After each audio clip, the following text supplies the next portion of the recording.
Welcome to J news. ముందుగా headlines చూద్దాం. ప్రధాని మోదీ బీజేపీపై తెలంగాణ సీఎం రేవంత్ రెడ్డి తీవ్ర విమర్శలు. 75 ఏళ్లుగా దేశ ప్రతిష్టను కాంగ్రెస్ పార్టీ పెంపొందించిందని, మోదీ అదాని కలిసి దేశ పరువు తీసేశారని విమర్శ. అదాని అవినీతిని మోదీ ఎందుకు ప్రశ్నించడం లేదని అసహనం. విజయవాడలో జల్ జీవన్ మిషన్ పై వర్క్ షాప్. గత వైసీపీ ప్రభుత్వం 4000 కోట్లు దుర్వినియోగం చేసిందన్న పవన్ కళ్యాణ్. జల్ జీవన్ మిషన్ ను బలోపేతం చేస్తామన్న పవన్. ప్రతి ఒక్కరికి పరిశుభ్రమైన నీటిని అందించడమే మిషన్ లక్ష్యమని వ్యాఖ్య.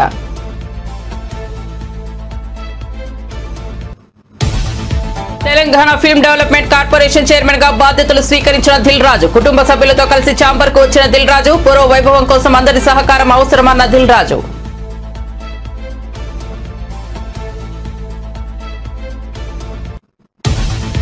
అక్రమ నిర్మాణాల కూల్చివేతపై హైడ్రా కమిషనర్ కీలక ప్రకటన. గతంలో అనుమతులు ఇచ్చి ఆ తర్వాత రద్దు చేస్తే అక్రమమే అవుతాయని వెల్లడి. హైడ్రా రాకముందు అనుమతులిచ్చిన కట్టడాలను కూల్చబోవన్న రంగనాథ్. ఎఫ్టీఎల్లో అనుమతులు లేకుండా కట్టిన వ్యాపార కట్టడాలను కూల్చక తప్పదని స్పష్టీకరణ. ఇక వార్త వివరాల్లోకి వెళ్తే, ప్రధాని మోదీ బీజేపీపై తెలంగాణ సీఎం రేవంత్ రెడ్డి తీవ్ర విమర్శలు గుప్పించారు. 75 ఏళ్లుగా దేశ ప్రతిష్టను కాంగ్రెస్ పార్టీ పెంపొందించిందని, మోదీ అదాని కలిసి దేశ పరువు తీసేశారని విమర్శించారు. అదాని అవినీతిని మోదీ ఎందుకు ప్రశ్నించడం లేదని అసహనం వ్యక్తం చేశారు. అదానిపై వచ్చిన ఆరోపణలు, మణిపూర్ అల్లర్ల అంశంపై కేంద్ర ప్రభుత్వ వైఖరిని నిరసిస్తూ కాంగ్రెస్ నేతలు చలో రాజ్ భవన్ కార్యక్రమాన్ని చేపట్టారు. ఇందులో భాగంగా రాజ్ భవన్ సమీపంలో సీఎం బైఠాయించి నిరసన తెలిపారు. ఈ సందర్భంగా రేవంత్ మాట్లాడుతూ ఈ వ్యాఖ్యలు చేశారు. దేశ పరువు మంట కలిపిన అదానిపై విచారణ జరపాలని రేవంత్ డిమాండ్ చేశారు. తెలంగాణ రాష్ట్ర ముఖ్యమంత్రి అయిన రేవంత్ రెడ్డి, ఉప ముఖ్యమంత్రి గారు, మంత్రివర్గ సహచరులు ప్రభుత్వమే ధర్నాలకు కూర్చోవడం ఏంది అని కొంతమందికి ఈరోజు మేము తెలుపుతున్న నిరసన నచ్చకపోవచ్చు. కొంతమందికి కడుపులో కొంచెం నొప్పి లేవచ్చు. కానీ ప్రజాస్వామిక విధానంలో సడక్ సే లేకర్ సంసద్ తక్ राहुल गांधी जी, मल्लिकार्जुन खड़गे जी अदानी और प्रधानी के बारे में जो चर्चा उठाए संसद में, इसके बारे में चर्चा कर जॉइंट पार्लियामेंट्री कमेटी डालने के लिए हमारा कांग्रेस पार्टी के ओर से इंडिया अलायंस के तरफ से हम लोग डिमांड किया हुआ है। और लोकसभा स्पीकर, राज्यसभा चेयरमैन से भी विपक्ष ने बात सामने रखा हुआ है कि आप जेपीसी डालो, हम लोग चर्चा के लिए तैयार हैं, ये चर्चा इस संसद में लागू करो। मगर प्रधानमंत्री ने लोकसभा स्पीकर के ऊपर, राज्यसभा चेयरमैन के ऊपर दबावट ले आकर कोई चर्चा लेने के लिए या जेपीसी डालने के लिए तैयार नहीं है। इसीलिए आज हम लोग मजबूरी से इस देश 140 करोड़ जनता को मालूम होने के लिए पूरा दुनिया में इस देश की प्रतिष्ठा और इस देश को बेइज्जती किए अदानी और प्रधानमंत्री नरेंद्र मोदी जी। इसीलिए मजबूरी से हम असेंबली से निकलकर जो मल्लिकार्जुन खड़गे जी, राहुल गांधी जी जो आवाज दिए, उनके आवाज पे हम लोग आज पद यात्रा किए, राजभवन के सामने हम धरना लागू किए। क्योंकि हम सरकार चला रहे, हमें पता है, मगर हम राज्य सरकार चला रहे। भारत सरकार ने, मोदी जी ने क्रॉस कर अदानी को बचाने के लिए कोशिश कर रहा है। आज हम प्रधानमंत्री से मैं एक ही सवाल पूछना चाहता हूँ, आज सब दुनिया के सामने अपने देश का बेइज्जती जो किए अदानी, आपको अदानी से क्या लालूची है? अमेरिका में फॉरेन करप्शन प्रैक्टिस एक्ट के हिसाब से అక్రమ నిర్మాణాల కూల్చివేతలపై హైడ్రా కమిషనర్ రంగనాథ్ కీలక ప్రకటన చేశారు. గతంలో అనుమతులిచ్చి తర్వాత రద్దు చేస్తే ఆ కట్టడాలు అక్రమమే అవుతాయని, కాబట్టి అనుమతులు రద్దయిన నిర్మాణాలు ఉంటే వాటిని అక్రమ కట్టడాలుగా పరిగణించి కూల్చివేస్తామని స్పష్టం చేశారు. ఆయన మీడియాతో మాట్లాడుతూ ముందు అనుమతి ఇచ్చిన ఏ కట్టడాలను కూల్చబోమన్నారు. అనుమతి లేకుండా కట్టిన నివాస గృహాలు జూలై 2024 సిద్ధమై వాటిలో నివాసం ఉంటే హైడ్రా కూల్చివేయబోదన్నారు. ఎఫ్టీఎల్లో అనుమతులు లేకుండా కట్టిన వాణిజ్య వ్యాపార కట్టడాలను మాత్రం కూల్చక తప్పదన్నారు. కొంతమంది పేదలను ముందు పెట్టి వెనక నుంచి చక్రం తిప్పుతున్నారని వ్యాఖ్యానించారు. అలాంటి ల్యాండ్స్ గ్రాబర్స్ చర్యలను హైడ్రా తీవ్రంగా పరిగణిస్తుందని హెచ్చరించారు. మూసాపేట ఏరియాలో ఇక్కడికి హైడ్రా బృందమును అట్లానే హెచ్ఎండి అధికారులు ఇంకా ఇతర అధికారులు చెరువును ఎంక్రోచ్ అవుతుందనేటటువంటి ఒక కంప్లైంట్ మీద మేము ఇక్కడికి రావడం జరిగింది. సో ఇక్కడ అంతా కూడా చూసాము. హెచ్ఎండి ఈ కాముని చెరువును కూడా డెవలప్ చేస్తున్నారు. ఇక్కడ ఏదైతే కనుక ఎంక్రోచ్మెంట్స్ అంటే కొంత ఈ డెబ్రీ ఏదైతే కన్స్ట్రక్షన్ మెటీరియల్ తీసుకొచ్చి డంప్ చేస్తున్నట్టు ఇది క్లియర్ గా ఎంక్రోచ్ అవుతూ దీని ఒక గుడి అనేటటువంటి ఒక కవర్ తీసుకొని అక్కడ కూడా అలా కూడా చేస్తున్నట్టు కూడా ఇక్కడ కంప్లైంట్స్ వచ్చినాయి. సో ఇక్కడ స్థానికులు కూడా చెప్పాము, గతంలో అంటే ఇంతకుముందు ఆల్రెడీ కట్టినటువంటి ఇల్లులు ఏవైనా ఉన్నా వాటిల్ని ఎటువంటి పరిస్థితుల్లో హైడ్రా టచ్ చేయదు. కానీ అంటే హైడ్రా ఫామ్ అయింది జూలైలో. ఆ తర్వాత కనుక ఏమైనా స్ట్రక్చర్స్ వస్తుంటే కనుక వాటిల్ని ఖచ్చితంగా డిమాలిష్ చేయడం జరుగుతుంది. చెరువు ఎఫ్టీఎల్లోకి వచ్చి కడుతున్నటువంటివి కానీ ఇప్పుడు ఏదైతే కనుక ఆల్రెడీ పర్మిషన్ లేకుండా ఉన్న వాటిని గతంలో పర్మిషన్ తీసుకొని ఏమన్నా పాత డేట్స్ తోటి కడుతుంటే కనుక ఓకే, దట్ ఈస్ యాక్సెప్టెడ్. కానీ బట్ ఇప్పుడు పర్మిషన్ లేకుండా వచ్చేటటువంటి అంటే ఇక్కడ పర్మిషన్స్ కూడా ఇక మీద అంటే హైడ్రా ఫార్మేషన్ తర్వాత వచ్చే పర్మిషన్స్ కూడా అది వస్తే కూడా దాని మీద కూడా మేము చెక్ చేస్తాం. అటువంటి పర్మిషన్స్ కూడా న్యాచురల్గా ప్రభుత్వం కూడా స్పష్టం చేసింది. పాత పర్మిషన్స్ ఉన్న వాటిని ఆనర్ చేస్తాం, కానీ కొత్తగా పర్మిషన్స్ ఎక్కడ కూడా అది యాక్సెప్ట్ చేయమని. అంటే హైడ్రా ఫామ్ అయింది జూలైలో. ఆ తర్వాత కనుక ఏమైనా స్ట్రక్చర్స్ వస్తుంటే కనుక వాటిని ఖచ్చితంగా డిమాలిష్ చేయడం జరుగుతుంది. చెరువు ఎఫ్టీఎల్లోకి వచ్చి కడుతున్నటువంటివి కానీ ఇప్పుడు ఏదైతే కనుక ఆల్రెడీ పర్మిషన్ లేకుండా ఉన్న వాటిని గతంలో పర్మిషన్ తీసుకొని ఏమన్నా పాత డేట్స్ తోటి కడుతుంటే కనుక ఓకే, దట్ ఈస్ యాక్సెప్టెడ్. కానీ బట్ ఇప్పుడు పర్మిషన్ లేకుండా వచ్చేటటువంటి అంటే ఇక్కడ పర్మిషన్స్ కూడా ఇక మీద అంటే హైడ్రా ఫార్మేషన్ తర్వాత వచ్చే పర్మిషన్స్ కూడా అది వస్తే కూడా దాని మీద కూడా మేము చెక్ చేస్తాం. అటువంటి పర్మిషన్స్ కూడా న్యాచురల్గా ప్రభుత్వం కూడా స్పష్టం చేసింది. పాత పర్మిషన్స్ ఉన్న వాటిని ఆనర్ చేస్తాం, కానీ కొత్తగా పర్మిషన్స్ ఎక్కడ కూడా అది యాక్సెప్ట్ చేయ పాలసీకి అనుగుణంగా ఈ చెరువులను కాపాడే దీంట్లో మేము డెఫినెట్గా ఎఫ్టీఎల్ అట్లానే ఎంక్రోచ్మెంట్స్ కాపాడే దిశగా హైడ్రా పనిచేస్తుంది. అండ్ దీంట్లో ముఖ్యంగా ఈ ఎవరైతే పేదవాళ్ళు ఉన్నారో లేకపోతే చిన్నవాళ్ళందరూ కూడా ఆక్యుపై చేస్తున్నారో వాళ్ళని ఎటువంటి పరిస్థితుల్లో డిస్టర్బ్ చేయడం కూడా వాళ్ళకి చెప్పడం జరిగింది. సో దీంట్లో ఎవడన్నా వచ్చి రేపు తప్పుడు ప్రచారం చేసి మీ ఇల్లులంతా కూడా కూలుస్తారంటే దయచేసి నమ్మొద్దని కూడా నేను చెప్తున్నాను. జల్ జీవన్ మిషన్ ప్రధాని మోదీ కల అన్నారు AP deputy CM Pawan Kalyan. ప్రతి ఇంటికి ప్రతిరోజు 20 లీటర్ల నీరు ఇవ్వాలి అనే ఉద్దేశమన్నారు. ప్రజలకు కూడా నీటి వినియోగంపై శిక్షణ ఇవ్వాలన్నదే ఉద్దేశమని తెలిపారు. నీటి వినియోగంలో ఐటీ వినియోగం కూడా ఇందులో భాగమన్నారు ఆయన. అమృతధార అనే పేరుతో ఇది మనం చేస్తున్నామని తెలిపారు. నీరు దొరకనప్పుడే నీటి విలువ తెలుస్తుందన్నారు. పొలిటికల్ గా ఆకాశాన్ని తీసుకొచ్చి పందిరేస్తామని ప్రామిస్ చేస్తామని, భీష్మ ఏకాదశి రోజున నీరు తాకుండా ఉంటే ఎలా ఉంటుందో నీరు దొరక్కపోతే అలా ఉంటుందన్నారు. కేంద్రం రిజర్వాయర్ల నుంచి నీటిని ఇవ్వాలి అంటే కేంద్ర నిబంధనలకు విరుద్ధంగా గత ప్రభుత్వం చేసిందని మండిపడ్డారు. 38 రిజర్వాయర్లు ఉన్నాయి, మనకు వాటి నుంచి సరఫరా ఉండాలన్నారు. పవర్ పాయింట్ల పేరుతో గత ప్రభుత్వంలో 4,000 కోట్ల దుర్వినియోగం అయ్యాయని ఆయన ఆరోపించారు. డబ్బులు ఖర్చు పెడుతున్నా ఫలితాలు రావడం లేదన్నారు. ఇప్పుడు ఈ అమృతధార ఈ వర్క్షాప్ని ఎందుకు అమృతధారని పెట్టాము Jal Jeevan mission revamp programme కింద అనుకుంటే, ఒకటి ఉన్న నీటి వనరులని బలోపేతం చేయటం, అలాగే maintenance of existing schemes already ఉన్న వాటర్ స్కీమ్స్ అన్నిటినీ వాటి మెయింటెనెన్స్ ఎలా ఉన్నాయి ఏంటి అనేది, అలాగే వాటర్ కన్జర్వేషన్ కూడా ఎంత కీలకమో దీన్ని జల్ జీవన్ మిషన్లో లేదు, కానీ ఇది మనం తీసుకున్న తర్వాత కొత్త ప్రభుత్వం ఎన్డీఏ ప్రభుత్వం వచ్చిన తర్వాత మనం తీసుకునేవి వాటర్ కన్జర్వేషన్ కూడా చాలా కీలకమైంది. అలాగే ట్రైనింగ్ అండ్ కెపాసిటీ ఒకటికి ఉద్యోగస్తులకే కాకుండా ప్రజలను కూడా దీంట్లో భాగస్వామ్యం చేయాలనేది ఒకటి.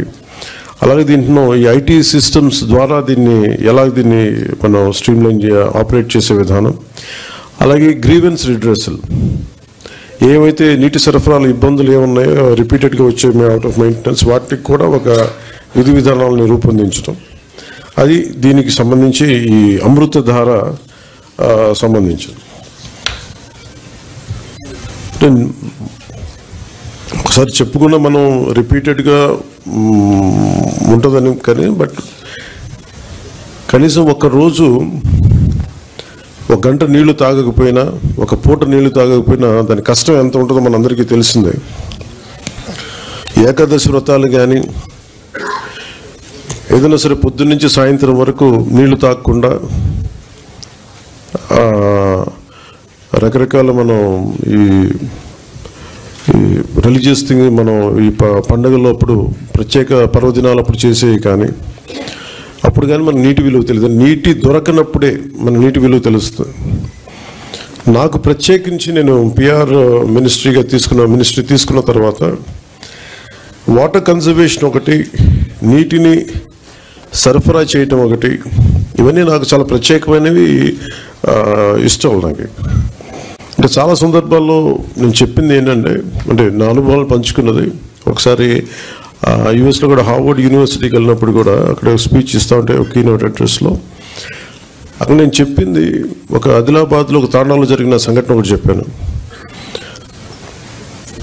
చాలాసార్లు పొలిటికల్గా మేము వెళ్తున్నప్పుడు చాలా ఆకాశం అంత ప్రామిసులు చేస్తూ ఉంటాం, ఆకాశాన్ని తీసుకొచ్చి పందిరేస్తూ ఉంటాం, ఇవన్నీ చేస్తూ ఉంటాయి. కానీ ఇలాంటి సందర్భంలో 2008లో ఆదిలాబాద్లోని ఒక తాండాలో పాపం 3-4 తాండాలకు కలిపి ఒకటే బోర్ పాయింట్, అది అందరూ వచ్చి అక్కడి నుంచి పట్టుకునేవాళ్ళు. బీఆర్ఎస్ ఆటో కార్మికులపై మొసలి కన్నీరు కారుస్తోందని తెలంగాణ రాష్ట్ర రవాణా శాఖ మంత్రి పొన్నం ప్రభాకర్ మండిపడ్డారు. ఆయన మీడియాతో మాట్లాడుతూ, చిత్తశుద్ది ఉంటే మీ ప్రభుత్వం అధికారంలో ఉన్న 10 సంవత్సరాల్లో ఆటో కార్మికుల సంక్షేమం కోసం ఎలాంటి చర్యలు తీసుకున్నారో చెప్పాలని నిలదీశారు.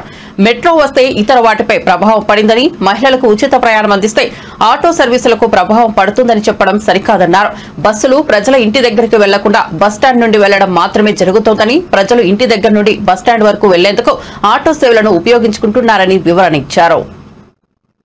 టీఆర్ఎస్ పార్టీ ఆటో కార్మికుల పైన మొసలి కన్నీరు కారుస్తా ఉంది.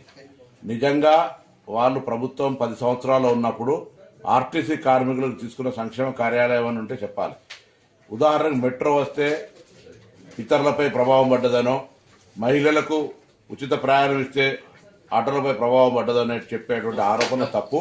మేము ఎక్కడ కూడా బస్సు ప్రయాణికుల ఇంటికి వెళ్లడం లేదు. బస్సు గతంలాగానే బస్టాండ్ నుంచే పోతా ఉంది. ప్రజలు ఇంటి దగ్గర నుంచి బస్టాండ్కి రావడానికి ఆటోలు వాడుకుంటా ఉన్నారు. అవును, ఎన్నికల హామీ మేము 12,000 రూపాయలు సంవత్సరానికి ఇస్తామని చెప్పినాం. మీ నిర్వాహకం వల్ల, ఆర్థిక సంక్షోభం వల్ల ఈ సంవత్సరం ఇవ్వలేకపోయినాం. భవిష్యత్తులో తప్పకుండా ఆటో కార్మికులను ఆదుకునే బాధ్యత మా ప్రభుత్వానికి ఉన్నది. ఇటువంటి రాజకీయ క్రీడలు మీరు ఇలా ఒక రోజు కొరకు ఏదో ఆటో కార్మికులు వేసుకునే డ్రెస్సులు వేసుకొని ఇతరత్ర ఏదో ఇటువంటి వేషాలు వేసేటువంటి ప్రయత్నం, నిన్న బేడీలు వేసుకొని ఇటువంటి చేయడం అనేటువంటిది పొలిటికల్ డ్రామా. అటువంటి చేయకండి. నిజంగా మీరు ఏమైనా చిత్తశుద్ధి ఉంటే నేను అడుగుతా ఉన్న, టీఆర్ఎస్ రిజిస్ట్రేటర్ పార్టీ కావచ్చు, టీఆర్ఎస్ పొలిటికల్ పార్టీ ఎన్నడైనా ట్రాన్స్పోర్ట్ మినిస్టర్ కు ఆటో కార్మికుల మీద ఈ డెమోక్రసీలో ఈ సమస్యలు రిప్రజెంటేషన్ చేసిరా? వెనుకటి కూడా సామధాన భేద దండ అంటారు. అవేం లేకుండా మీరు కనీసం రిప్రజెంటేషన్ కూడా చేయకుండా మీరు అటుగా ప్రొటెస్ట్కి వెళ్ళిపోతే, మేము అనేక సందర్భాలు ఆటో కార్మికులతో సమావేశాలు పెట్టినాం.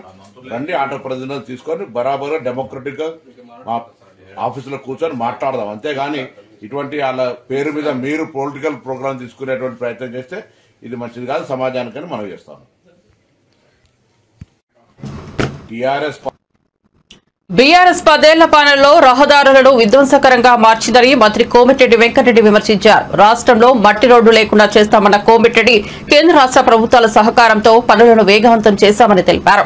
ప్రతి గ్రామం నుంచి మండలం వరకు సింగిల్ బీటీ రోడ్డు, మండల కేంద్రం నుండి జిల్లాకు వెళ్లేందుకు డబుల్ బీటీ రోడ్డు వేయడమే ప్రభుత్వ లక్ష్యమని మంత్రి స్పష్టం చేశారు. అసెంబ్లీ సమావేశాల సందర్భంగా ఆయన మాట్లాడారు. మొదలైతే వర్క్ స్టార్ట్ అయింది. వారు అదే జిల్లా వారు ఇప్పుడు పోయి చూసుకోవచ్చు వర్క్ నడుస్తుందా లేదా. మీరు ఎప్పుడు కూడా వాస్తవాలు ఒప్పుకోవాలి. గట్కేసర్ ఫ్లైఓవర్ 7 ఏళ్ళు అయింది. మీ సంగతి చెప్పాలంటే ఒక రోజంతా పడుతుంది అధ్యక్ష, ఒక రోజంతా పడుతుంది. అన్ని అబద్ధాలే. ఒక్క మంచి పని చేయకుండా రాష్ట్రాన్ని 100 ఏళ్ళ విధ్వంసం సృష్టించి వీళ్ళు ఓ రోజు బేడీలు వేసుకుంటారు. బేడీలు వేస్తారు పోలీసు వాళ్ళు ఉన్నారు అధ్యక్ష, పోలీసు వాళ్ళు వేస్తారు. రేపే మాపే పోలీసు వాళ్ళు బేడీలు వేస్తారు. వాళ్ళు బేడీలు వేసుకునేది. ఆ బేడీలో ఫోటో చూస్తే ఒకరి సార్, ఆ బేడీలో ఫోటో చూస్తే అసలు బేడీలు వేసుకునేది ఇద్దరు, వాళ్ళు బేడీలు వేసుకోలేదు. అమాయకులకు బేడీలు బేడీలు వేయడానికి రేపే మాపే పోలీసు వాళ్ళు వస్తారు, బేడీలు వేసుకొని తీసుకుపోతారు.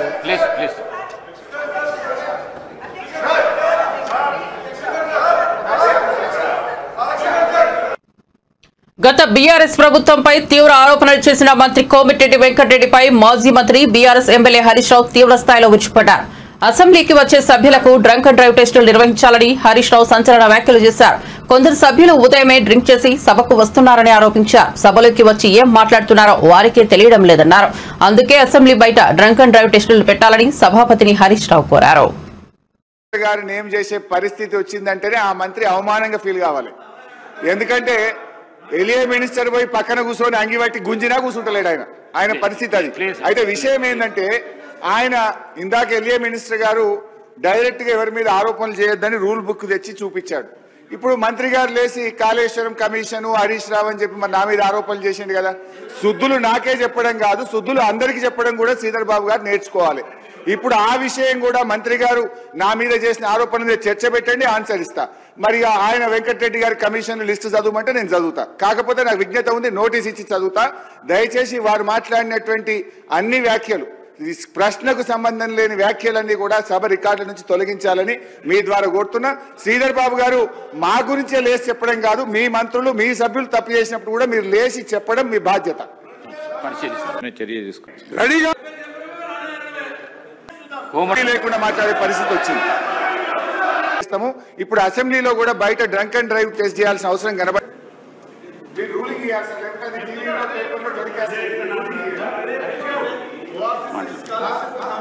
స్పీకర్ సార్ నాది ఒక్కటే రిక్వెస్ట్ మీది, దయచేసి మీరు ఇక్కడ రూలింగ్ ఇస్తేనే సభ రికార్డు నుంచి తొలగిస్తున్నామంటే అది టీవీలో పేపర్లలో టెలికాస్ట్ కాదు, అదర్వైజ్ ఇబ్బంది అవుతుంది. ఇంకొక చిన్న సబ్మిషన్ సార్, మనం నార్మల్ గా రోడ్ల మీద డ్రంక్ అండ్ డ్రైవ్ టెస్ట్ చేస్తాము, ఇప్పుడు అసెంబ్లీలో కూడా బయట డ్రంక్ అండ్ డ్రైవ్ టెస్ట్ చేయాల్సిన అవసరం కనబడతా ఉంది. కొంతమంది సభ్యులు పొద్దున్నే బాగా డ్రంక్ చేసి సభలోకి రావడం వల్ల వాళ్ళు ఏం మాట్లాడుతుందో సోయి లేకుండా మాట్లాడే పరిస్థితి వచ్చింది.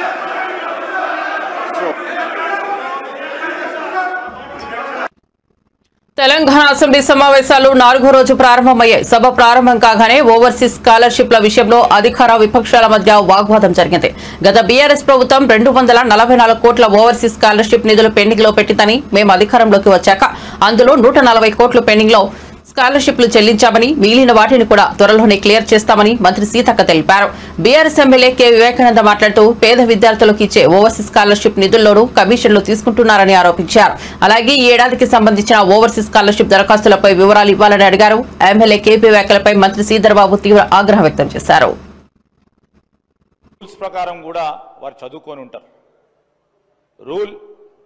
House procedures కింద 320 ప్రకారం no allegation of a defamatory or incriminatory nature shall be made by a member against any person or a member.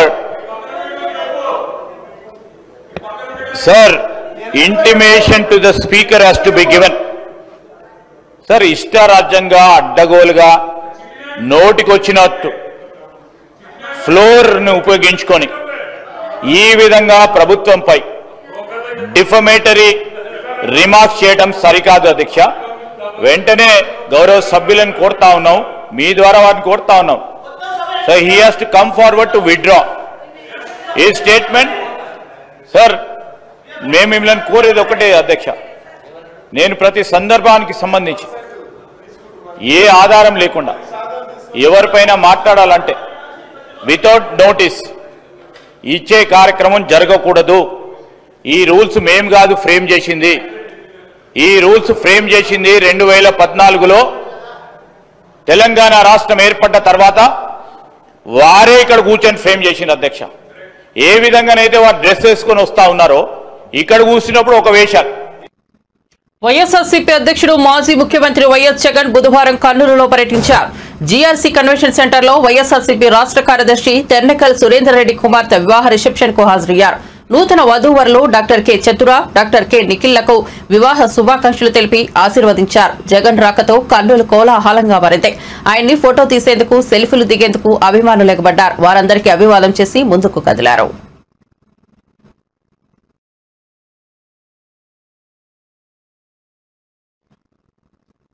Telangana film development corporation chairman గా ప్రముఖ టాలీవుడ్ నిర్మాత దిల్ రాజు బాధ్యతలు చేపట్టారు. ఇటీవల ఆయనను ప్రభుత్వం ఈ పదవిలో నియమించగా ప్రమాణ స్వీకారం చేశారు. చాంబర్లో ప్రత్యేక పూజలు నిర్వహించారు. ఈ సందర్భంగా అవకాశం ఇచ్చిన తెలంగాణ ప్రభుత్వానికి దిల్ రాజు ధన్యవాదాలు తెలిపారు. తెలుగు సినిమా పూర్వ వైభవం తీసుకురావడానికి అందరి సహకారం అవసరమని దిల్ రాజు అన్నారు. తెలంగాణ సంస్కృతి అభివృద్ధికి కృషి చేస్తానని తెలిపారు. తెలుగు సినీ పరిశ్రమ మద్రాసు నుంచి వచ్చిన తర్వాతనే గుర్తింపు వచ్చిందని, ఇంకా ప్రపంచవ్యాప్తంగా తెలుగు పరిశ్రమ అభివృద్ధి చెందాలని ఆకాంక్షించారు. ఈ పదవి నా బాధ్యతను మరింత పెంచిందని పేర్కొన్నారు. ఫిల్మ్ ఇండస్ట్రీకి ప్రభుత్వానికి మధ్య వారధిగా పనిచేస్తానని దిల్ రాజు హామీ ఇచ్చారు. సినీ పరిశ్రమలోని అన్ని విభాగాల సమస్యలతో పాటు డిస్ట్రిబ్యూటర్స్ సమస్యల పరిష్కారానికి కృషి చేస్తానని వెల్లడించారు. రాష్ట్రంలో ఆటో కార్మికులకు ఇచ్చిన హామీలను వెంటనే అమలు చేయాలంటూ ఎమ్మెల్యే క్వార్టర్స్ నుంచి బీఆర్ఎస్ ఎమ్మెల్యేలు, ఎమ్మెల్సీలు ర్యాలీగా అసెంబ్లీకి బయలుదేరారు. ఆటోలలో అసెంబ్లీకి బయలుదేరారు. ఈ సందర్భంగా కేటీఆర్ మీడియాతో మాట్లాడుతూ రాష్ట్రంలో ఆత్మహత్య చేసుకున్న ఆటో డ్రైవర్ కుటుంబాలను ఆదుకోవాలని డిమాండ్ చేశారు. ఆత్మహత్య చేసుకున్న 93 మంది ఆటో డ్రైవర్ల మరణాలని ప్రభుత్వ హత్యలేనని కీలక ఆరోపణలు చేశారు. ఆటో డ్రైవర్లను ఎన్నికల కోసం వాడుకున్న ప్రభుత్వం వారికి ఇచ్చిన హామీలన్నింటినీ మర్చిపోయిందని విమర్శించారు. ఆత్మహత్య చేసుకున్న ఆటో డ్రైవర్ కుటుంబాలను వెంటనే ఆదుకోవాలని డిమాండ్ చేశారు. ఆటో డ్రైవర్లకు ఇస్తామని చెప్పిన 12,000 ఆర్థిక సహాయాన్ని వెంటనే ప్రకటించాలని అన్నారు. ఆటో డ్రైవర్ల సంక్షేమ బోర్డును వెంటనే ఏర్పాటు చేయాలని డిమాండ్ చేశారు.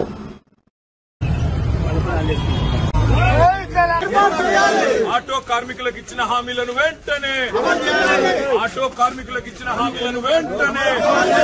జై తెలంగాణ, జై తెలంగాణ. ఆటో కార్మికులకు ఇచ్చిన హామీలను వెంటనే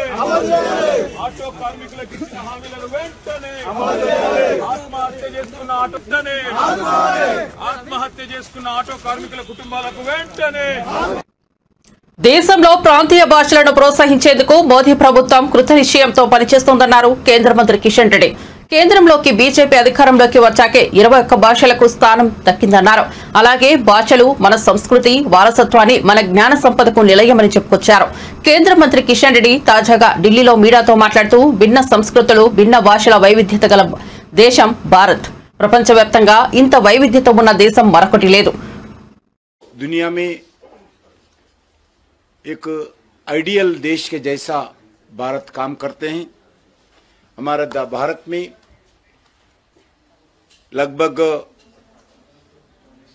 121 प्रमुख भाषाएं हैं और 1599 अन्य बोलियां, भाषा, उपभाषा भी भारत में है.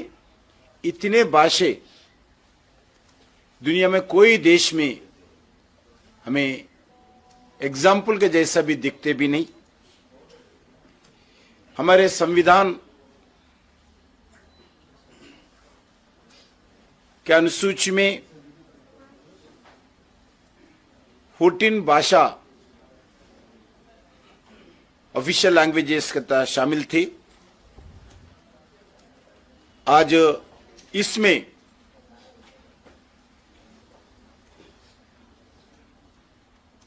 14 भाषा से बढ़कर 22 भाषाएं हमारे विविधताओं को दर्शाते हैं. ये भाषाएं सिर्फ बात या संवाद करने का साधन मात्र नहीं है, बल्कि नॉलेज, कल्चर और भारत की ट्रेडिशन, भारत की बहुमूल्य विरासत का दर्शाता है. ये भारत की भाषा जब एनडीए सरकार आदरणीय अटल बिहारी वाजपेयी जी के नेतृत्व में जब से हम रीजनल लैंग्वेजेस को प्रोत्साहन करने का काम करते हैं, अटल बिहारी वाजपेयी जी ने कहा था भाषा अभिव्यक्ति का माध्यम ही नहीं, बल्कि भाषा हमारा संस्कृति का आत्मा भी है. ऐसा अटल बिहारी वाजपेयी जी के समय पार्लियामेंट में बताया था. అవినీతి అక్రమాలు చేసిన వాళ్ళు ఎవరైనా సరే అరెస్టు కాక తప్పదని టీపీసీసీ ప్రధాన కార్యదర్శి అద్దంకి దయాకర్ అన్నారు. ట్విట్టర్ పిట కేటీఆర్ దమ్ముంటే తనను అరెస్ట్ చేసుకోండని సన్నాలు నొక్కులు నొక్కుతున్నారని విమర్శించారు. ఎవరికి లేని ఆతృత కేటీఆర్ కి ఎందుకు వస్తుందో అర్థం కావట్లేదన్నారు. గత ప్రభుత్వంలో అవినీతికి అడ్డు లేకుండా పోయిందని దుయ్యబట్టారు.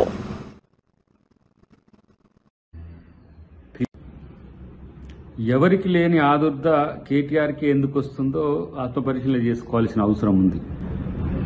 ప్రభుత్వం అంటే పరిపాలించడం తప్ప ప్రజల్ని దోచుకోవడం కాదనే విషయం వాళ్ళకు తెలియని కాకుండా ఇవాళ ఇష్టానుసారంగా మమ్మల్ని అడిగేటోడు ఎవళ్ళే అని చెప్పి చేసిన అవినీతికి అడ్డే లేకుండా పోయిన పరిస్థితి. ఈరోజు వాళ్ళ యొక్క ప్రకటనలు చూస్తుంటే విడ్డూరంగా అనిపిస్తున్నది.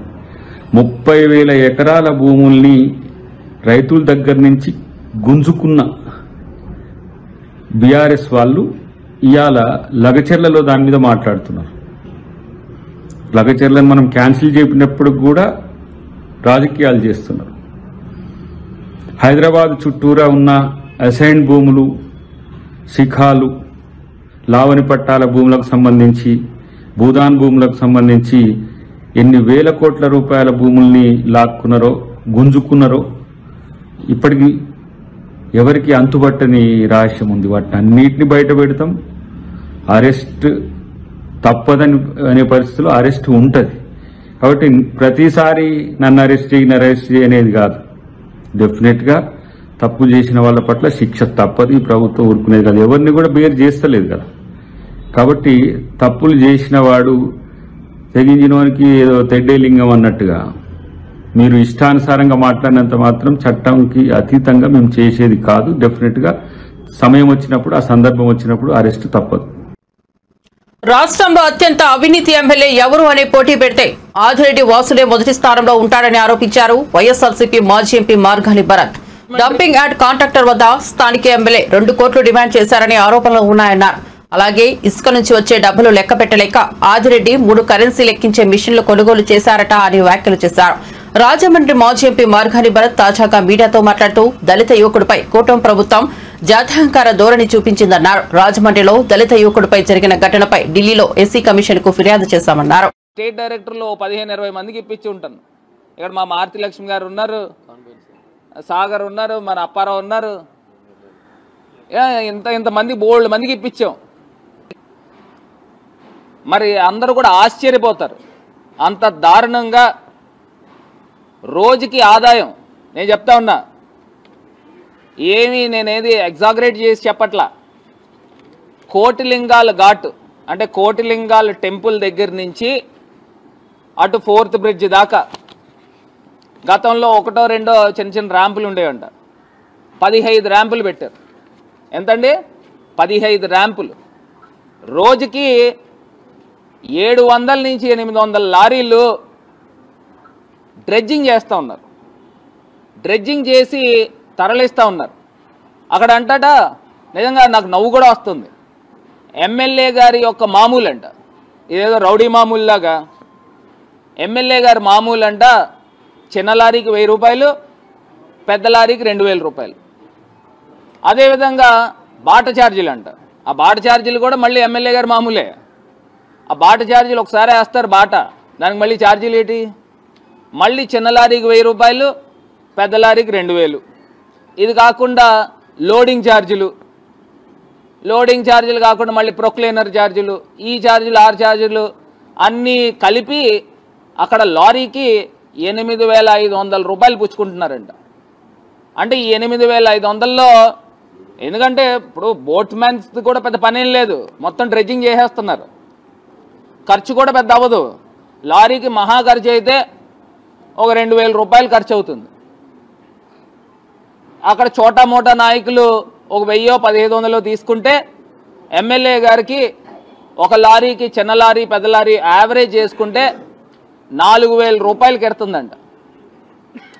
అంటే రోజుకి 600 లారీలు చొప్పున వేసుకుంటే ఈ ఈవీఎం ఎమ్మెల్యే గారి సామ్రాజ్యం రోజుకి 24 లక్షల రూపాయలు ఆయన ఆదాయం. ఎంతండి? 24 లక్షల రూపాయలు రోజుకి. బులెటిన్ ముగించే ముందు హెడ్లైన్స్ మరోసారి చూద్దాం. ప్రధాని మోదీ బీజేపీపై తెలంగాణ సీఎం రేవంత్ రెడ్డి తీవ్ర విమర్శలు. 75 ఏళ్లుగా దేశ ప్రతిష్టను కాంగ్రెస్ పార్టీ పెంపొందించిందని మోదీ. అదానీ కలిసి దేశ పరువు తీసేశారని విమర్శ. అదానీ అవినీతిని మోదీ ఎందుకు ప్రశ్నించడం లేదని అసహనం. విజయవాడలో జల్ జీవన్ మిషన్ పై వర్క్ షాప్. గత వైసీపీ ప్రభుత్వం 4000 కోట్లు దుర్వినియోగం చేసిందన్న పవన్ కళ్యాణ్. జల్ జీవన్ మిషన్ బలోపేతం చేస్తామన్న పవన్. ప్రతి ఒక్కరికి పరిశుభ్రమైన నీటిని అందించడమే మిషన్ లక్ష్యమని వ్యాఖ్య.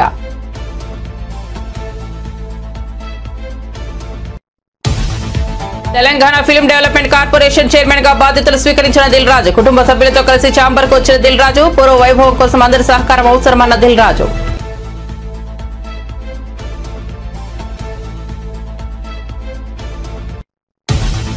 అక్రమ నిర్మాణాల కూల్చివేతపై హైడ్రా కమిషనర్ కీలక ప్రకటన. గతంలో అనుమతులు ఇచ్చి ఆ తర్వాత రద్దు చేస్తే అక్రమమే అవుతాయని వెల్లడి. హైడ్రా రాకముందు అనుమతి ఇచ్చిన కట్టడాలను కూల్చిపోవన్న రంగనాథ్. ఎఫ్టీఎల్లో అనుమతులు లేకుండా కట్టిన వ్యాపార కట్టడాలను కూల్చక తప్పదని స్పష్టీకరణ. మరిన్ని అప్డేట్స్ కోసం చూస్తూనే ఉండండి జే న్యూస్.